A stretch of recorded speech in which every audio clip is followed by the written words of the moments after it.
स्वागत है आपको मेरे YouTube चैनल में। आज हम इस हाथ का एनालिसिस करने जा रहे हैं क्योंकि ये हाथ बहुत स्पेशल भी है और इससे आपको बहुत कुछ सीखने को मिलेगा।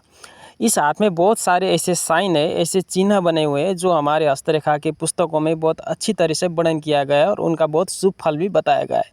आइए जानते हैं इस हाथ की बहुत अच्छी विशेषताएँ क्या क्या है। ये आदमी अभी जापान में रहते हैं और बहुत लंबी समय से टीचिंग में कार्यरत है, ये टीचिंग करते हैं। सर्वप्रथम तो इनकी जुपिटर माउंट पे जो तर्जनी उंगली है उसके नीचे हम अच्छी तरह से देखें तो एक बहुत बड़ा इस तरह का आकृति बना हुआ है। आप इसको वर्गाकार आकृति भी कह सकते हैं क्योंकि इसमें बहुत स्पष्ट तरीके से बहुत सारे वर्गाकार आकृति दिखते हैं।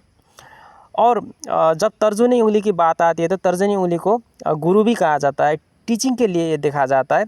अगर तर्जनी उंगली के ठीक नीचे बहुत अच्छी शुभ साइन होते हैं, ऐसे आदमी टीचिंग में अपना अच्छा करियर बना लेते हैं, काउंसलर हो सकते हैं, अच्छे जज भी बन जाते हैं। और बहुत सारे वैज्ञानिक और कलाकार जो सफल हैं उनके हाथ में ये बहुत सारे पाया जाता है, इसलिए इसको टीचर स्क्वायर साइन भी कहा जाता है इंग्लिश पामिस्ट्री में। इसकी वजह से भी इनके जीवन में हाल है टीचिंग में कार्यरत है और टीचिंग से बहुत अच्छे लाभ भी कर रहे हैं। अब इनके विद्या की, इनके बुद्धि की, चतुराई की बातें देखें तो इनके जो कनिष्ठिका उंगली है उसके नीचे देखना चाहिए। यहाँ हम देख सकते हैं, यहाँ भी एक बहुत बड़ा स्क्वायर साइन बना हुआ है और बहुत सारी खड़ी लाइनें भी इसमें मौजूद है। अपने आप में खड़ी लाइन मौजूद होना वो भी कनिष्ठिका के नीचे बहुत शुभ माना जाता है और कहा जाता है ऐसे में आदमी की बौद्धिक क्षमता बहुत अच्छी होती है, वो गुड एनालिसिस क्वालिटी का होता है, उसका एनालिसिस करने का क्षमता बहुत अच्छा होता है, वो मैथमेटिशियन भी बन सकता है। इस कारण ये से साइन आदमी की चतुराई को दिखाता है, आदमी की क्लैरिटी को दिखाता है और आदमी की क्लेवरनेस को भी ये दिखाता है।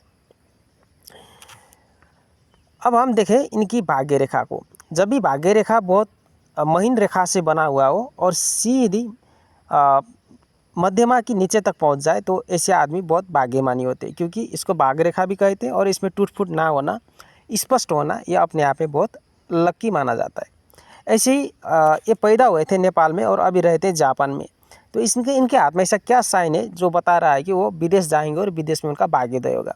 हम देख सकते हैं चंद्र पर्वत से एक रेखा निकलकर भाग्य रेखा के साथ साथ चल रहा है, जो भाग्य रेखा को सपोर्ट कर रहा है। तो ऐसे में आदमी की भाग्योदय विदेश में हो जाती है, विदेश में जाके वो खूब अच्छा धन और करियर बना सकता है। ऐसे हम उनको अच्छी तरह से देखें तो इनके हाथ में स्वास्थ्य रेखा भी बनी हुई है और इसी स्वास्थ्य रेखा ने भाग्य रेखा और मस्तिष्क रेखा से मिलकर एक त्रिकोण का आकृति बनाया हुआ है, जिसे हम मनी ट्रायंगल कहते हैं। जिसके हाथ में मनी ट्रायंगल बना होता है वो लोग पैसे बचत करने में सक्षम होते हैं।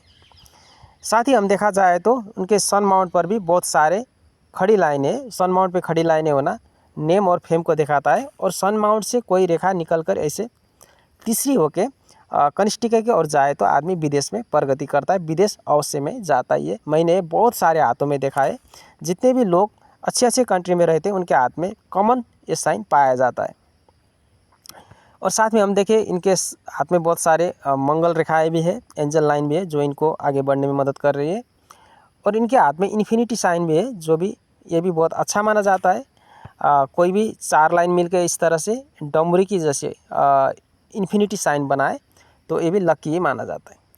तो भाई साहब, भाई और बहनों, ये सारे जितने भी अच्छे साइन है, अच्छे रेखाएं है, इनको सौभाग्य की प्राप्ति करा रहा है। और अभी फिलहाल में भी ये आदमी बहुत अच्छे तरह से अपना जीवन जी रहे हैं। और इनके हाथ की कलर दिखाया जाए तो गुलाबी रंग की, ये भी बहुत अच्छी मानी जाती है। और जिसके हाथ सॉफ्ट होता है, मुलायम होता है, कोमल होता है और सारी मांसल स्थिति अच्छी स्थिति रहती है, छोटी उंगली होती है और देखने में हथेली सिंह का जैसा लगता है, जैसा कि कोई बाघ का पंजा हो, तो आदमी बहुत भाग्यशाली होते हैं। और ऐसे आदमी भौतिक प्रगति भी कुछ बहुत अच्छे हद तक कर लेते हैं। तो इतना ही काफ़ी है आपको कि ये जानने के लिए ये विदेश में क्यों टीचिंग में है और कैसे इनका भाग्योदय हुआ है। साथ ही और एक साइन भी हम देख सकते हैं, इनकी हृदय रेखा जो है गुरु पर्वत तक पहुंच गई है। तो गुरु पर्वत से मन का, दिल का रिश्ता होना ये जताता है कि आदमी में कुछ ना कुछ टीचर की क्वालिटी है। ये आदमी गुरु, टीचर ऐसे कार्य करने के लिए इस धरती में आया है। Thank you for watching my video. ये बहुत शॉर्ट वीडियो था और मुझे लगता है ये आपको हेल्पफुल होगी।